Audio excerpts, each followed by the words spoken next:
أعوذ بالله السميع العليم من الشيطان الرجيم. بسم الله الرحمن الرحيم.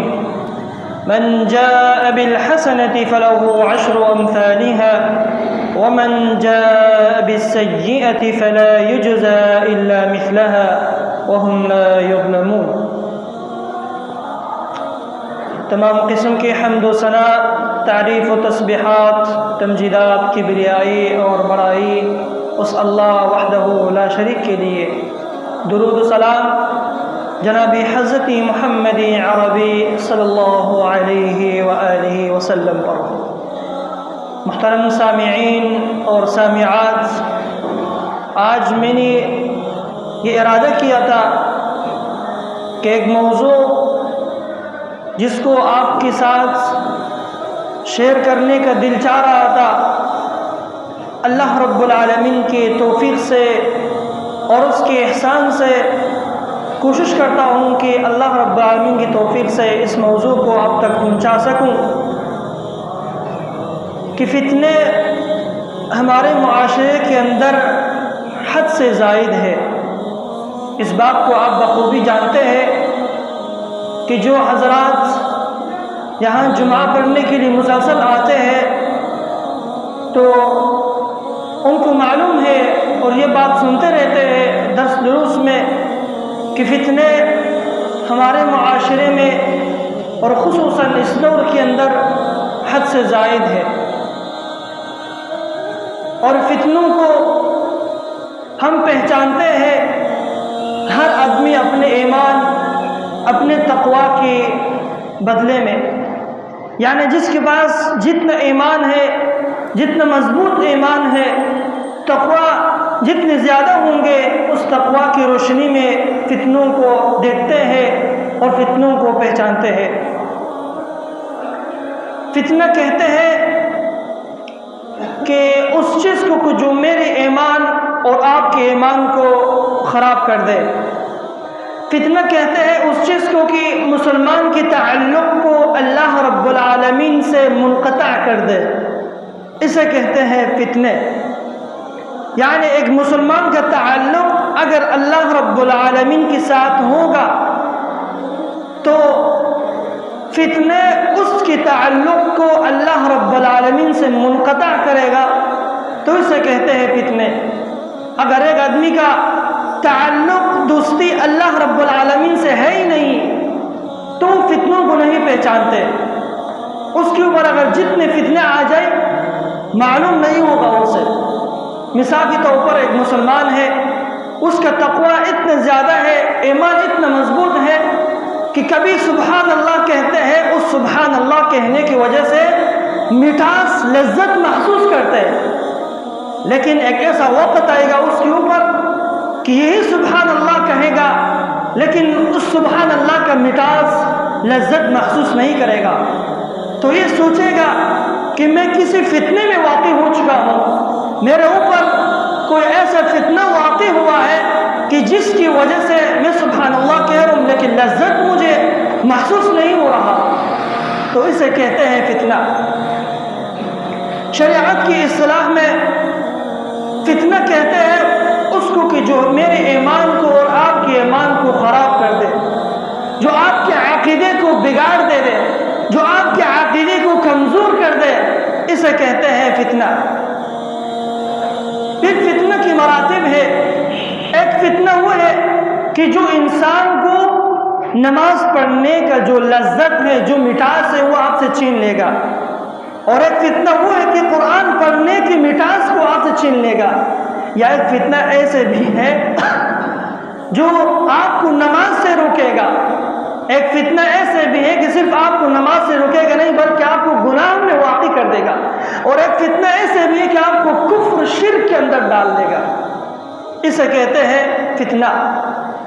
صحابہ کرام کے سامنے جب فتنوں کا بحث ہوتے تھے تو پریشان ہو جاتے، پریشانی محسوس کرتے تھے، تو راستہ تلاش کرتے کہ ہم کس طرح اس فتنوں سے نکلنے کا اسباب اختیار کریں. غمگین ہوتے تھے، پریشان ہوتے تھے صحابہ کرام جب ان کے سامنے فتنوں کا تذکرہ ہوتا تھا. کیونکہ ان کے نزدیک ایمان کا قدر، عبادت کا قدر بہت زیادہ تھا. ان کے نزدیک ایمان کی بہت زیادہ قدر تھے، یہاں تک کہ اگر ان کا کوئی جماعت چھوڑ جاتا تو اتنے غمزدہ ہو جاتے، پریشان ہو جاتے، جتنے کہ ان کی اولاد اگر قتل ہو جائے پریشان نہیں ہوتے. جتنے ایک جماعت، ایک نمازی با جماعت اگر ان سے چھوڑ جاتے اتنے پریشان ہو جاتے. ایمان ان کے نزدیک بہت قدر قیمت والے تھے. ڈرتے تھے کہ کوئی فتنہ آ جائے ہمارے ایمان کو چھین جائے گا، ہمارے ایمان خراب ہو جائے گا، پریشان ہو جاتے. لیکن ہم کس چیز سے ڈرتے؟ ہم اسلحہ سے ڈرتے، دشمن کی دشمنی سے ڈرتے، جہاد سے ڈرتے ہیں، کیونکہ ہماری جان چلی جاتی ہے. ہمارے ہاں جان کی قدر ہے، اولاد کی قدر ہے، تجارت کی قدر ہے، لیکن دین کی قدر نہیں ہے. تو اس لیے صحابہ کرام پریشان ہو جاتے. جب فتنوں کا تذکرہ ہوتا تھا، یا رسول اللہ اگر یہ فتنہ ہمارے زمانے کے اندر آ جائے تو نکلنے کا راستہ کیا ہے؟ اس سے کس طرح ہم اس فتنوں سے اپنے آپ کو بچائے؟ پریشان ہو جاتے تھے. اس لیے صحابہ کرام جو ہے دین کو اپنے جانوں کے بدلے سے لے لیا تھا. فری میں دین ان کے پاس نہیں آئے تھے. دین آنے سے پہلے ان کے پاس مال تھے، ان کے پاس ثروت تھے، تجار تھے، بادشاہ تھے، عظیم قسم کے مال ان کے پاس تھے دین آنے سے پہلے. لیکن جب دین آ گیا تو صحابہ کرام نے دنیا کو الوداع کر دیا، دنیا کو چھوڑ دیا، دین کو پکڑ لیا. اس لیے دین فری میں نہیں آئے تھے، دین کو انہوں نے جان دے کر دین لیا تھا، اپنا جان قربان کر کے دین کو لیا تھا. اس لیے اسلام اور دین ان کے نزدیک بہت قدر قیمت تھے. اور ہم پیدائشی مسلمان ہیں، ہمارے خاندان کے اندر اسلام پہلے سے تھے. ہم نے اسلام کے لیے، دین کے لیے کسب نہیں کیا، کمائی نہیں، اسلام کو ہم نے نہیں کمایا. اس لیے جو چیز فری میں آتے ہیں نا اس کی قدر قیمت نہیں ہوتے. صحابہ کرام جان دے کر اسلام لیا تھا، اس لیے قدر و قیمت اتنے زیادہ تھے. کبھی کوئی فتنہ آتے تھے پریشان ہو جاتے کہ ہمارے ایمان کو، ہمارے دین کو، ہمارے توحید کو، ہمارے عبادت کو بگاڑ نہ دے. فتنوں سے ڈرتے تھے، اس لیے ان کے پاس ایمان اور دین کی قدر قیمت بہت زیادہ تھے. ہر وقت پریشان ہو جاتے تھے. اللہ کے رسول نے ان کے سامنے فتنوں کا تذکرہ کیا تو صحابہ کرام کہنے لگے، یا رسول اللہ اگر یہ فتنے ہمارے زندگی کے اندر آ جائے تو ہم اس سے اپنے آپ کو کس طرح بچائیں؟ تو اللہ کے رسول نے طریقہ بتایا ان کو. اس لیے اسلام اور دین ان کے پاس فری میں نہیں آئے تھے. اگر ہم پیسہ کمائیں تجارت کے ذریعے سے، دکانداری کے ذریعے سے، اپنے ہاتھ کی کمائی کے ذریعے سے کمائیں گے تو اس کو مصرف کرنے میں، خرچ کرنے میں ہم محتاط رہیں گے کہ کس طرح ہم اس کو خرچ کریں.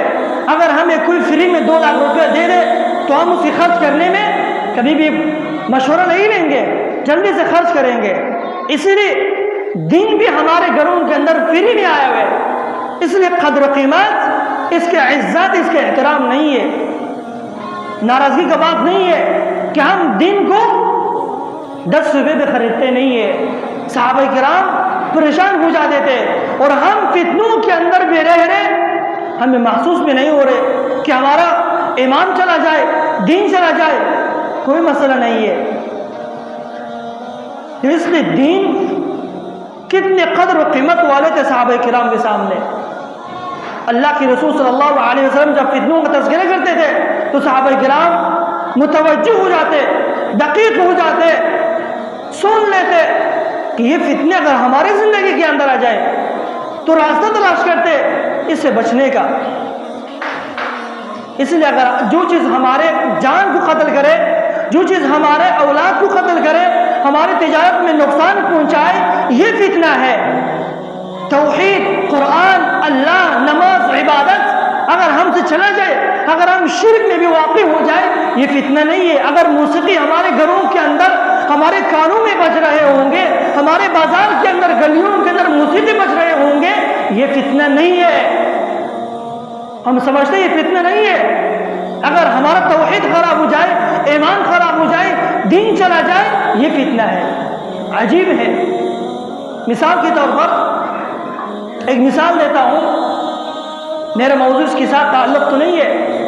آج کل جیسے الیکشن ہو رہے ہیں، آپ دیکھتے ہیں دیواروں کے اوپر پلے فلیکس لگا ہوتے ہیں، تصویروں کا تصویر بنا کر لگا ہوتا ہے۔ اس کی بنانے میں کتنا پیسہ خرچ ہوتے ہیں؟ ایک پلے فلیکس بنانے میں 10,000 سے 15,000 تک خرچ کرتے ہیں، اور ایک طرف ایک غریب ہے جن کے پاس کرایہ کا پیسہ بھی نہیں ہے، جن کے پاس اس کی بیوی کے دوائی کا خرچہ نہیں ہے، یہ پریشان ہے، اور ایک طرف کتنے اسراف ہو رہے۔ یہ فتنہ ہے نہیں ہے؟ فتنہ ہے، لیکن اسے کون پہچانے گا؟ جن کے پاس ایمان ہوگا، جن کے پاس ایمان مضبوط ہوگا، تقوی زیادہ ہوگا، اس کو فتنہ کہے گا۔ جن کے پاس ایمان کمزور ہے، اسے فتنہ نہیں ہوگا۔ دوسرا چیز، ان تصویروں کو عزت کیا جاتے ہیں، عزت کی نظر سے دیکھا جاتا ہے۔ اگر کسی نے اس تصویر کو کھینچ کر نیچے پھینک دیا تو جلدی سے اس کو مارا جائے گا، قتل کیا جائے گا۔ کیوں؟ اس کا عزت ہے، اسلام کا عزت نہیں ہے۔ انسانیت کے اندر شرک شروع ہوا تھا اس تصویر کی عزت و احترام سے شروع ہوا تھا۔ آدم علیہ السلام سے لے کر نوح علیہ السلام تک 10 قرن انسانیت توحید کی فضا میں تھے، نہ شرک تھے، نہ کفر تھے، نہ بدعات تھے، کچھ بھی نہیں تھے۔ 10 قرن کے بعد پھر شیطان نے کوشش کیا، وسوسہ کرنے شروع کیا، 10 قرن اور کوشش کیا، انسانیت کو گمراہ نہیں کر سکا۔ لیکن نوح علیہ السلام کے زمانے میں کچھ لوگ وفات پا گئے تھے، نیک صالح لوگ تھے، تو شیطان آ گیا، وسوسہ کیا کہ آپ جو لوگ چلے گئے کتنے نیک صالح لوگ تھے، کیا ہوگا کہ آپ ان کی تصویروں کو بنا کر اپنے گھروں کے اندر رکھ دو، صرف ان کو دیکھ کر ان کے لیے دعا کرو۔ تو شیطان نے وسوسہ کیا، انہوں نے اپنے بڑوں کا، نیک لوگ تھے، ان کی تصویر بنا کر گھروں کے اندر رکھ دیا۔ سجدہ نہیں کرتے تھے، صرف دیکھتے تھے، ان کو یاد آتے تھے، دعا کرتے تھے۔ یہ قرن بھی گزر گیا۔ اس کے بعد دوسرا قرن آ گیا، شیطان نے پھر وسوسہ کیا ان لوگوں کو کہ وہ جو لوگ تم سے پہلے چلے گئے کتنے نیک لوگ تھے، عزت و احترام والے لوگ تھے، کیا ہوگی تم ان کی تصویروں کو بنا کر ان کو اللہ اور اپنے درمیان واسطے پیش کرو۔ اس وقت سے شرک شروع ہو گیا، آج تک انسانیت شرک میں ڈوبا ہوا ہے، لوگوں کو پتہ نہیں ہے۔ یہ فتنہ ہے، کون پہچانے گا اس کو؟ جن کے اندر ایمان ہوگا، تقوی زیادہ ہوگا، اس فتنوں سے اپنے آپ کو بچائے گا۔ ہماری طرح ایمان کمزور، تقوی کمزور، فتنوں کو فتنہ ہی نہیں سمجھے گا، جتنے فتنہ آ جائے گا اسے پرواہ نہیں ہوگا۔ صحابہ کرام پریشان ہوتے تھے، یا اللہ کے رسول بتائے اگر یہ فتنہ ہمارے زمانے میں اندر آ جائے تو ہم کس طرح اپنے آپ کو بچائیں؟ میں ایک مسلمان کی حیثیت سے یہ عقیدہ رکھتا ہوں کہ اگر آسمان سے بھی پتھر برسے پھر بھی اللہ رب العالمین نے رزق روزی کا ذمہ داری خود لیا ہے، رزق روزی کا ذمہ داری اللہ نے خود لیا ہے، لیکن دین و ایمان کا ذمہ داری اللہ نے نہیں لیا۔ فرمایا من جاء بالحسنۃ فلہ عشر امثالها۔ اے انسان، اگر تم نے دنیا میں نیکی کر کے اللہ کے سامنے ایک نیکی لے گیا، قیامت کے دن وہ نیکی 10 نیکی ہوگا۔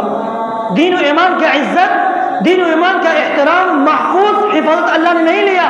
فرمایا انسان، دین کی ذمہ داری تمہارے اوپر ہے، رزق و روزی کی ذمہ داری میرے اوپر ہے، لیکن اس بات کو سننا آسان ہے، اس پر عمل کرنا، اس پر زندگی چلانا کہ رزق و روزی کا ذمہ دار اللہ ہے، دین و ایمان کا ذمہ دار میں ہوں، یہ مشکل ہے۔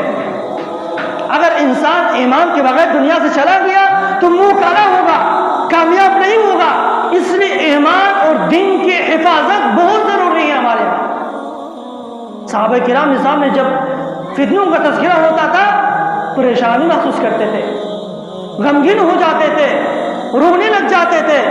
یا رسول اللہ، اللہ کے رسول ایک دن صحابہ کرام سامنے بیٹھے ہوئے تھے، فرمایا کیف بکم وبزمان یوشک ان یأتی یغربل الناس فیہ غربلتا۔ اے میرے صحابہ، کیا حالت ہوگا؟ ایک ایسا زمانہ آئے گا کہ جس میں لوگوں کو چانا جائے گا، لوگوں کو چانا جائے گا، جو گٹھیا لوگ ہیں، جو کمزور لوگ ہیں، جو بدعقیدہ لوگ ہیں، چاننے کی وجہ سے نیچے گر جائے گا۔ اور جو کچھ لوگ باقی رہ جائیں گے وَتَبْقَى حِصَالَةٌ مِّنَ النَّاسِ، کچھ لوگ باقی رہ جائیں گے، لیکن یہ لوگ قَدْ مَرَجَتْ عُهُودُهُمْ وَأَمَانَاتُهُمْ، کچھ لوگ باقی رہ جائیں گے کہ ان کے امانت بھی فاسد ہوں گے، ان کے عہد و عہدے بھی فاسد ہوں گے۔ اللہ کی قسم یہ حدیث ہمارے اس معاشرے میں فٹ آتے ہیں۔ اللہ کے رسول نے فرمایا صحابہ ایسے زمانہ آئیں گے جس میں لوگوں کو چانا جائے گا، فتنے جب نہیں ہوں گے سب مسلمان ہوں گے، جب فتنے نہیں ہوں گے سب مسلمان ہوں گے، پکا چکے مسلمان ہوں گے، لیکن فتنوں کی دور کاذب و صادق کو فرق کیا جاتا ہے، کون ہے پکا مسلمان، کون ہے کمزور مسلمان۔ فرمایا لوگوں کو چانا جائے گا، جو گٹھیا لوگ ہیں نیچے گر جائیں گے، کچرے گر جائیں گے، اور جو کچھ لوگ باقی رہ جائیں گے لیکن ان کے اندر نہ امانت صحیح ہوں گے، نہ ان کا عہد درست ہوں گے، بلکہ امانت میں بھی خیانت کریں گے، دھوکے بھی دیں گے، فریب بھی کریں گے، سارے خیانت اس میں ہوں گے۔ یہ حدیث ہمارے اندر ہے، یہ حدیث کی مصداق ہم ہے کہ یہ زمانہ دھوکے کا زمانہ ہے، فریب کا زمانہ ہے، خیانت کا زمانہ ہے۔ فرمایا نہ ان کا امانت صحیح ہوں گے، نہ ان کا عہد، اللہ سے عہد کریں گے، اللہ سے عہد کو توڑ دیں گے، رسول سے کریں گے توڑ دیں گے، ایک دوسرے سے عہد کریں گے توڑ دیں گے، امانت کو خیانت کر دیں گے، یہی لوگ باقی رہ جائیں گے۔ وَتَبْقَى خِصَابَةٌ مِّنَ النَّاسِ فَاخْتَلَفُوا وَشَبَّكَ بَيْنَ أَصَابِعِهِمْ، اللہ کے رسول نے فرمایا پھر اختلاف کریں گے، وَشَبَّكَ بَيْنَ أَصَابِعِهِ، اپنے انگلیوں کو انگلیوں کے اندر ڈال دے، کہا اس طرح اختلاف کریں گے آپس میں۔ قَدْ مَرَجَتْ عُهُودُهُمْ، کیونکہ اللہ کے رسول نے فرمایا کہ جن کا ایمان نہیں ہے، جن کے پاس امانت نہیں ہے، دین نہیں ہے، میں نہیں کروں، اللہ کے رسول فرما رہے جن کے پاس امانت نہیں ہے، دین نہیں ہے، جن کے پاس عہد نہیں ہے، ایمان نہیں ہے، ایسے لوگ آئیں گے، کچھ لوگ باقی رہ جائیں گے، ان کی امانت میں بھی خیانت ہے، ان کے عہد میں بھی دھوکہ بازی ہے، فریب ہے، ایک دوسرے کو کہنے کی کوشش کریں گے، یہی لوگ باقی رہ جائیں گے۔ قالوا وكيف بنا یا رسول اللہ، صحابہ کرام پریشان ہو گیا، یا رسول اللہ ہم کیا کریں پھر، جب ایسا وقت آئیں گے، ایسا زمانہ آئیں گے تو ہم اپنے آپ کو کس طرح بچائیں؟ پریشان ہوتے تھے، سوال کرتے تھے، صحابہ کرام سوال کرتے تھے عمل کے لیے، ہمارے طرح ٹائم پاس کرنے کے لیے نہیں ہے، سوال کرتے تھے عمل کے لیے، یا رسول اللہ اگر یہ کام آ جائے، اگر یہ فتنہ آ جائے ہمارے دور میں تو ہم اپنے آپ کو کس طرح بچائیں ان فتنوں سے؟ اگر تم مسلمان ہیں، چاہتے ہو اپنے آپ کو فتنوں سے بچاؤ، تو پھر 4 چیز کرنے ہوں گے آپ۔ اللہ کے رسول نے فرمایا تم چاہتے ہو مسلمان ہو، اللہ پر عقیدہ رکھتے ہو، تم 4 کام کرنے ہیں ان فتنوں کے زمانے میں، پھر تم فتنوں سے بچو گے۔ ہم کیوں سوال نہیں کرتے؟ کیونکہ ہمیں دین ہمارے ہاں معتبر نہیں ہے، ایمان معتبر نہیں ہے، توحید قرآن معتبر نہیں ہے۔ صحابہ کرام کے سامنے ایمان توحید قرآن معتبر تھے۔ یا رسول اللہ وکیف بنا یا رسول اللہ، اگر یہ فتنہ ہمارے اندر ہے ہم کیا کریں؟ فرمایا 4 کام کرنے، تأخذون بما تعرفون وتضعون ما تنکرون وتقبلون على خاصتكم وتذرون امر عوامكم۔ فرمایا پہلی چیز تعرفون ما تنکرون، تأخذون ما تعرفون، جن چیزوں کو تم جانتے ہو کہ 100% حقیقت ہے اسے لے لو، جن چیزوں کے بارے میں تمہیں معلوم ہے کہ 100% یقینی ہے، پکا ہے، اسے لے لو۔ جن چیزوں کے بارے میں تجھے معلوم نہیں ہے کہ یہ سچ ہے، صحیح ہے، درست ہے، غلط ہے، چھوڑو اس کو۔ اگر میں اس حدیث کو بیان کروں ابھی جمعہ کے بعد اگر اس سامعین سے پوچھوں کہ میں نے کیا بیان کیا، کسی کو ایک لفظ بھی یاد نہیں ہوگا، کیونکہ دین کی قدر و قیمت ہمارے ہاں نہیں ہے، دین کی قدر و قیمت معتبر نہیں ہے ہمارے ہاں۔ معتبر کیا چیز ہے؟ دکان ہے، تجارت ہے، کاروبار ہے، مال ہے، دنیا ہے۔ صحابہ کرام کے سامنے معتبر کیا تھے؟ دین تھے، اسلام تھے، ایمان تھے۔ اس لیے جب یہ حدیث بیان کی جاتے ہیں تو غور سے سنتے تھے صحابہ کرام، پھر سوال کرتے تھے ہم کس طرح حل دوں اس سے۔ اور ہم دین کو 10 روپے بھی خریدتے نہیں ہے، دین بیان ہو رہے، اگر ہم 4 اسباب کو تفصیل کے ساتھ بیان ہو رہے، لیکن ایک کو بھی ہمارے ذہن میں بیٹھے گا نہیں ہے، کیونکہ دین کی قدر و قیمت ہمارے ہاں نہیں ہے۔ جمعہ خانی، جمعہ پڑھنا یہاں پہ صرف رسم بن چکا ہے، صرف خانہ پوری کرنے کے لیے آتے ہیں، دین سیکھنے کے لیے، عمل کرنے کے لیے نہیں ہے۔ اس لیے ہماری زندگی میں کس چیز کی قدر و قیمت ہے؟ دنیا ہے، توحید، قرآن، اللہ، رسول، عبادت، نماز، یہ بات کی بات ہے۔ پھر کہتے ہیں یہ باتیں کہاں سے لے کر آئے آپ نے؟ پہلے ہم نے کبھی سنے نہیں ہے، آپ نے کہاں سے یہ باتیں لے کر آئے؟ اگر میں اختلافی بات یہاں ذکر کر رہا ہوں تو آپ لوگ کہہ سکتے ہیں کہ آپ اختلافی بات کر رہے ہیں، اور میں چیلنج دیتا ہوں کوئی بھی آ جائے کہ میرے اس جمعے کے اندر ایک بھی موضوع، ایک بھی بات قرآن حدیث کی مخالف ہوگا، میرا خون اس کے لیے حلال ہے۔ اس لیے اللہ کے رسول نے فرمایا ایسے لوگ آئیں گے جن کی امانت میں بھی خیانت ہے، جن کے عہد میں بھی دھوکہ ہے، فریب ہے، سارے یہ زمانہ ہے۔ میں کہتا ہوں یہ معاشرہ کس چیز کا ہے؟ دھوکے کا معاشرہ ہے، فریب کا معاشرہ ہے، خیانت کا معاشرہ ہے۔ لا ایمان لمن لا دین لہ ولا عہد لمن لا ایمان لہ۔ اللہ کے رسول فرما رہے جن کے پاس امانت نہیں ہے، ایمان نہیں ہے، جن کے پاس عہد نہیں ہے، دین نہیں ہے۔ اللہ کے رسول صلی اللہ علیہ وسلم فتنوں سے صحابہ کرام کو ڈراتے تھے۔ سب سے پہلے جس کیا فرمایا؟ تأخذون بما تعرفون، لوگوں جن چیزوں کے بارے میں تمہیں معلوم ہے کہ 100% حقیقت ہے اسے لے لو، 100% یقینی ہے، لے لو۔ وتدعون ما تنکرون، اور جن چیزوں کے بارے میں تمہیں شک ہے کہ یہ حقیقت نہیں ہے، چھوڑ دو اس کو، منکرات کو ترک کرو۔ دع ما یریبک الی ما لا یریبک، اللہ کے رسول نے فرمایا اس چیز کو چھوڑ دو جو تمہیں شک میں ڈال دے، اس چیز کو پکڑو جو تمہیں شک میں نہیں ڈالتے۔ عبداللہ بن مسعود رضی اللہ تعالیٰ فرماتے ہیں لا تكن احدكم اماعة يقول ان احسن الناس واحسنت۔ اے لوگوں کا دم مت بنا کرو، لوگوں نے جو کہہ دیا تم اس کے پیچھے چلو نہیں۔ کہتے ہیں کہ ان احسن الناس واحسنت، لوگ اگر مجھ سے اچھائی کریں میں اچھائی کروں گا، اگر لوگ مجھ سے برائی کریں میں برائی کروں گا نہیں۔ ولكن وطئوا انفسكم ان احسن الناس احسنوا احسنت وان اساءوا فاجتنبوا۔ اگر لوگ آپ سے اچھائی کریں اچھائی کرو، اگر لوگ آپ سے برائی کریں تو آپ اجتناب کرو اس سے۔ یہ نہیں کہہ دینا کہ میں لوگوں کا دم بن چکا ہوں، لوگ جو بولے گا اسی پر چلوں گا، کوئی بلائے گا جاؤ، تجھے پتہ ہے کہ جس راستے میں جا رہے یہ سچ ہے، غلط ہے، حقیقت ہے کیا ہے۔ لوگوں کا دم مت بنا کرو، چھوڑو لوگوں کو، منکرات کو ترک کرو۔ علی بن ابی طالب فرماتے ہیں الناس ثلاثۃ، لوگ 3 قسم کے ہوتے ہیں، فعالم ربانی، سب سے پہلے عالم ربانی ہے، حقیقی عالم ہے، وہ متعلم علی سبیل النجاہ، اور دوسرا وہ متعلم ہے، دین سیکھنے والا ہے، وہ نجات پانے والا ہے، اور تیسرا وہمج رعاء یتبع کل ناعق، اور تیسرے وہ ہے ہمج الرعاء، وہ گھاس ہے جو جانور کھاتے ہیں، نیچے کچرے بچتے ہیں، اس کو کہتے ہیں ہمج الرعاء ہے، کچرا ہے۔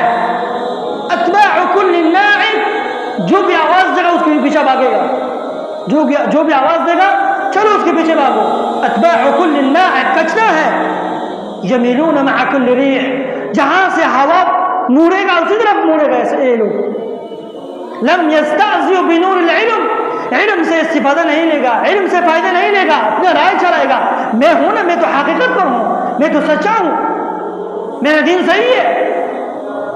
یمیلون مع کل ریح ولم یلجؤوا الی رکن وثیق، اور کسی اعتماد چیز پر بھی تکیہ نہیں لگائے گا، بلکہ اپنے رائے، اپنے کیا کرائے، چلو آگے۔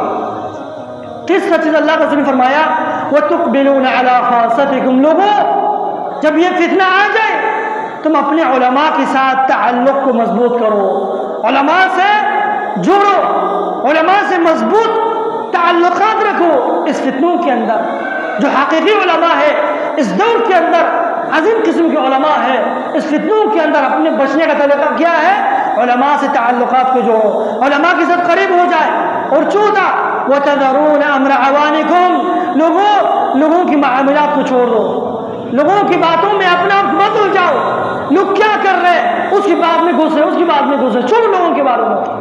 آپ فتنوں میں اپنے آپ کو بچاؤ۔ اس حدیث کو اللہ کے رسول نے فرمایا کہ ایسے لوگ آئیں گے، ایسے زمانہ آئیں گے کہ جس زمانے کے اندر لوگوں کو جانچا جائے گا اور جو گٹیا لوگ ہیں نیچے گر جائیں گے، کچھ لوگ باقی رہ جائیں گے، اس کی امانت میں بھی خیانت ہے، اس کی عہد میں بھی فریب ہے، دھوکہ ہے۔ پھر اس سے بچنے کا 4 اسباب بتایا۔ کون سے ہیں؟ اچھائی کو لے لو، منکرات کو ترک کرو، علماء کے ساتھ تعلقات مضبوط کرو اور لوگوں کی معاملات کو چھوڑ دو۔ اس 4 باتوں کو اپنے دل کے صفحے میں لکھ دیجیے گا، ان کو حفاظت سے سن لیجیے گا۔ ٹائم کم ہے، صرف 2 تاریخ سے 2 واقعہ آپ کے سامنے رکھوں گا کہ اسلام کے شروع میں صحابہ کرام اپنے آپ کو فتنوں سے کس طرح بچاتے تھے۔ صحابہ کرام اپنے آپ کو فتنوں کے دور میں کس طرح بچاتے تھے۔ عثمان رضی اللہ تعالی عنہ جب شہید ہو گیا، مظلومانہ شہید ہو گیا، اس کی واقعہ تو بہت لمبا ہے۔ شہید ہونے کے بعد پھر عبداللہ ابن عمر رضی اللہ تعالی عنہ، یہ عظیم عالم دین تھے۔ عثمان رضی اللہ تعالی عنہ کے بعد بات شروع ہو گیا، قتل کے بارے میں بات شروع ہو گیا، لڑائی شروع ہو گیا۔ تو ایک شخص آ گیا عبداللہ بن عمر کے پاس، یا عبداللہ بن عمر، آپ کتنے بڑے عالم دین ہیں، عظیم عالم دین ہیں، آپ اگر اس جنگ میں، اس باس میں حصہ نہیں لیں گے تو کون لے گا حصہ؟ عبداللہ بن عمر سے کہا کہ آپ بڑے عالم دین ہیں، لہذا اس معاملے میں آپ بھی شریک ہو جائے، لوگوں کی صلح کرنے کے لیے اس جنگ میں شریک ہو جائے، ان کو صلح کرائے۔ عبداللہ بن عمر رضی اللہ تعالیٰ عنہ کتنے اچھے جواب دے دیا، فرمایا من قال حی علی الصلاة اجبته ومن قال حی علی قتل اخیه او اخذ ماله فلا۔ فرمایا اگر کوئی آدمی مجھے آواز دے کہ نماز کی طرف آ جاؤ تو میں حاضر ہوں، میرا جان اس کے لیے قربان ہے، کیونکہ نماز معروفات ہے، نماز اچھائی ہے، عبادت ہے، اس کی طرف آؤں گا۔ لیکن اگر کوئی مجھے دعوت دے گا کہ آؤ اپنے بھائی کو، مسلمان بھائی کو قتل کرو، فلا، میں اس کی بات کو نہیں مانوں گا۔ یا بولے گا کیا کہ اپنے مسلمان بھائی کی مال کو لے لو زبردستی طور پر، فلا، میں اس کی بات کو نہیں لوں گا، نہیں آؤں گا۔ یہ جنگ تو مسلمانوں کے آپس میں ہے، کس طرح میں اس جنگ میں حصہ لے لوں؟ اپنے بھائی کو قتل کرو، فتنوں سے دور ہو جاؤ۔ اس لیے اس فتنے سے دور ہونے کے لیے اس بات میں شریک نہیں ہوا۔ جب فتنہ شروع ہو گیا، لڑائی زیادہ ہو گیا، بعض صحابہ کرام کے اندر بہت زیادہ ہو گیا، تو اللہ کے رسول کی کمانڈو سعد بن وقاص عظیم مجاہد تھے، یہ اللہ کے رسول کے دور میں بھی کمانڈو تھے، بڑا جنرل تھے۔ اس کے بعد ابوبکر صدیق رضی اللہ تعالیٰ کی خلافت میں بھی یہ امیر رہا، بہت بڑا کمانڈو رہا۔ اس کے بعد عمر رضی اللہ تعالیٰ کی خلافت میں بھی اس طرح رہا، لیکن عثمان رضی اللہ تعالیٰ کے زمانے میں یہ معزول ہو گیا، تو جنگ سے پیچھے رہ گیا تھا۔ اس کے بعد صحابہ کرام آ گیا، کہا آپ کتنے عظیم عالم دین ہے، اللہ کے رسول کے خصوصی مجاہد تھے، تو لہٰذا آپ اس جنگ میں حصہ کیوں نہیں لے رہے؟ اس جنگ میں آپ حصہ لے لو۔ تو کہنے لگے سعد بن وقاص رضی اللہ تعالیٰ، کہا میں تیار ہوں اس جنگ میں شرکت کرنے کے لیے، لیکن ایک شرط کے ساتھ۔ وہ شرط کیا ہے؟ ایتونی بسیف لہ عینان ولسان یقول هذا کافر فاقتلہ وهذا مسلم فلا تقتلہ۔ فرمایا ایک شرط کے ساتھ میں جنگ میں حصہ لوں گا کہ آپ مجھے ایک تلوار دے دو جن کی 2 آنکھ ہو اور ایک لسان ہو، ایک زبان ہو، اپنے آنکھ سے دیکھے اور زبان سے بولے کہ یہ کافر ہے اسے قتل کرو، یہ مسلمان اسے چھوڑ دو، پھر میں جاؤں گا، اس کے بغیر نہیں جا سکتا۔ سبحان اللہ، کیونکہ جنگ جو ہے مسلمانوں کے اندر ہے جنگ، کس طرح میں اپنے مسلمان بھائی کو قتل کرو؟ تو صحابہ کرام اس طرح فتنوں سے اپنے آپ کو بچاتے تھے۔ تو عزیز بھائیو، یہ دور بھی فتنوں کا دور ہے، یہ زمانہ بھی فتنوں کا زمانہ ہے۔ اس میں اگر آپ اپنے آپ کو فتنوں سے بچانا چاہتے ہو تو 4 کام کرنے ہیں جو میں نے اس خطبے کے اندر ارشاد فرمایا۔ سب سے پہلے تأخذون ما تعرفون، جن چیز کے بارے میں تمہیں حقیقت معلوم ہے کہ 100% یہ سچ ہے، اسے لے لو۔ جن چیز کے بارے میں تمہیں شک ہے اسے اجتناب کرو، اسے چھوڑ دو۔ اور تیسرا چیز، علماء کے ساتھ خصوصی تعلقات کو برتاؤ کرو۔ اور چوتھا چیز، لوگوں کی معاملات میں دخل اندازی مت کرو، لوگوں کو چھوڑ دے، لوگ جو کر رہے اس کو چھوڑ دے، آپ اپنے آپ کو فتنوں سے بچاؤ۔ وأقول قولي هذا واستغفر الله لي ولكم ولسائر المسلمين۔